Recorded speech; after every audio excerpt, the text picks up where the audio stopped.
Kaos spesial dari Starting Eleven, merchandise edisi Timnas Day. Klik link di deskripsi untuk pre-order ya.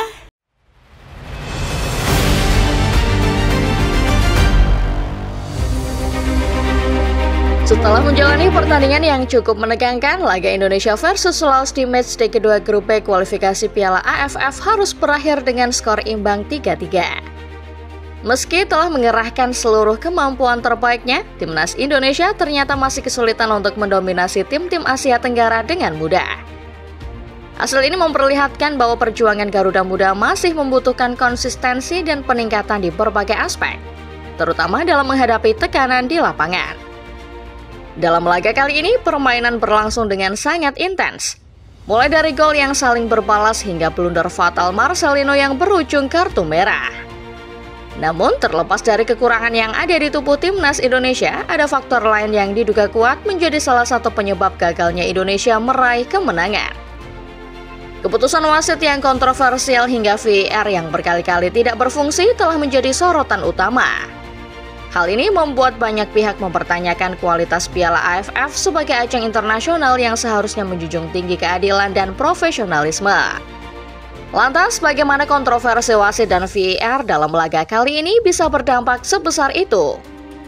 Sebelum kita mulai pembahasannya Football Lover, seperti biasa kami akan ingatkan terlebih dahulu buat kalian yang belum subscribe, silahkan untuk menekan dulu tombol like dan subscribe-nya, supaya tidak ketinggalan berita-berita terbaru lainnya seputar dunia sepak bola dari channel Starting Eleven Moment.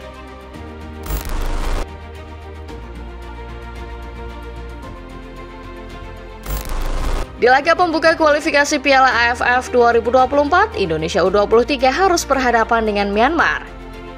Jika dilihat di atas kertas, Myanmar memang bukan lawan yang berat, tapi yang terjadi di lapangan justru malah sebaliknya.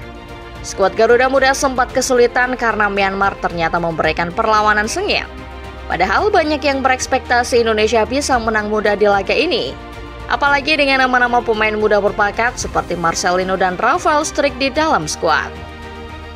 Namun ekspektasi permainan taktik tinggi justru berujung pada pertandingan yang penuh aksi barbar. Bukannya menyuguhkan duel strategi yang indah, Myanmar malah bermain kasar dengan gaya ala Tarkam. Tidak jarang terlihat pelanggaran keras dilakukan yang akhirnya membuat pemain-pemain Garuda jadi frustasi. Dari awal hingga akhir laga, pemain Myanmar seringkali membuat pelanggaran yang tidak wajar. Tapi anehnya wasit tampaknya membiarkannya begitu saja. Salah satu momen paling diingat adalah ketika Marcelino dilanggar di dekat kotak penalti. Bukannya merasa bersalah atau membantunya bangun, pemain Myanmar malah menembak bola ke arah kepala Marcelino yang sudah tergeletak kesakitan.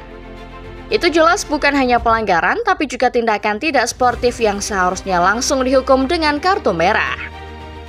Tapi yang membuat publik makin heran adalah wasit yang sama sekali tidak memberikan kartu merah langsung kepada pemain Myanmar atas aksi tersebut. Meskipun akhirnya Indonesia berhasil menang tipis 1-0, kemenangan ini terasa hambar bagi banyak fans. Kejanggalan keputusan wasit menjadi topik hangat di media sosial. Banyak yang mempertanyakan kenapa tindakan brutal seperti itu bisa dibiarkan tanpa hukuman tegas. Ini jelas jadi PR besar bagi penyelenggara kompetisi, apalagi laga seperti ini disaksikan banyak orang dan membawa nama negara.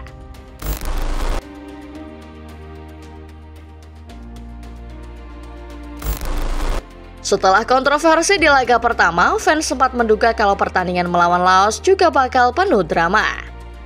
Dan benar saja, laga tadi malam antara Indonesia dan Laos kembali menimbulkan banyak tanda tanya. Kali ini, VAR lagi-lagi seolah mati karena beberapa keputusan krusial terasa tidak masuk akal. Indonesia seringkali mendapatkan pelanggaran untuk kontak fisik yang sangat wajar. Bahkan beberapa pemain kita sampai kena kartu kuning hanya untuk pelanggaran kecil. Salah satu momen paling kontroversial adalah gol dari pemain Laos Plantavong di menit ke-77. Gol ini membuat skor jadi imbang 3-3 setelah sebelumnya Indonesia sempat memimpin dengan 10 pemain. Tapi yang membuat kesal adalah bukan skor imbangnya, melainkan proses sebelum gol itu terjadi. Bola yang dibawa oleh Damotong Kamsalvat sebenarnya sudah keluar dari garis putih. Harusnya permainan dihentikan karena bola sudah out. Tapi wasit tetap melanjutkan permainan dan akhirnya bola berhasil dioper kepada Plantavong yang mencetak gol. Di momen itu banyak yang berharap VAR bisa menyelamatkan situasi. Tapi entah kenapa VAR seperti tidak digunakan atau mungkin sengaja diabaikan. Padahal jika dilihat dari tayangan ulang jelas sekali bola sudah keluar. Keputusan ini jelas merugikan Indonesia, apalagi saat itu Garuda sedang dalam momentum yang cukup baik untuk mempertahankan keunggulan. Hasil akhir 3-3 di laga ini membuat banyak fans kecewa bukan hanya karena skor, tapi juga karena keputusan kontroversial yang terulang lagi. Ada kesan bahwa teknologi seperti VAR tidak dimanfaatkan secara maksimal, dan ini jadi bahan diskusi serius di kalangan pecinta sepak bola.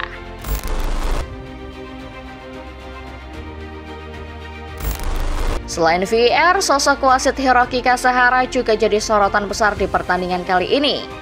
Pada dasarnya, VAR hanyalah sebuah alat, dan keputusan akhir tetap berada di tangan wasit. Sayangnya, wasit di laga ini terlihat tidak menjalankan tugasnya dengan baik. Banyak keputusan yang terasa berat sebelah dan itu jelas merugikan timnas Indonesia. Jika di total ada dua momen utama yang membuat emosi penonton memuncak. Pertama, gol Pantafang yang jelas-jelas terjadi setelah bola keluar. Kedua, pelanggaran terhadap Asnawi Mangkualam di kotak penalti Laos. Dalam tayangan ulang, terlihat jelas bahwa Asnawi dijatuhkan dengan sengaja. Tapi anehnya, wasit tidak memberikan penalti sama sekali. Keputusan ini membuat fans Indonesia merasa diperlakukan tidak adil. Yang bikin situasi makin panas adalah jejak kontroversial Hiroki Kasahara di laga-laga sebelumnya yang ternyata memang sudah kontroversial. Salah satu momen yang paling diingat adalah ketika dirinya menjadi wasit di laga Indonesia U23 melawan Vietnam U23. Dalam laga itu, Kasahara seringkali membiarkan pemain Vietnam bermain kasar tanpa memberikan hukuman yang layak. Salah satu insiden paling mencolok adalah ketika Nguyen Hong Puek memukul kepala bagian belakang Haikal Al-Hafiz tapi tidak mendapatkan kartu sama sekali. Melihat pola ini, wajar jika banyak yang merasa bahwa wasit seperti Kasahara tidak seharusnya memimpin laga-laga penting seperti ini. Indonesia sudah terlalu sering menjadi korban keputusan wasit yang tidak adil. Situasi ini juga mengingatkan kita pada kasus di masa lalu, seperti kecurangan wasit Alkaf yang merugikan timnas Indonesia di kualifikasi Piala Dunia kontra Bahrain beberapa waktu lalu.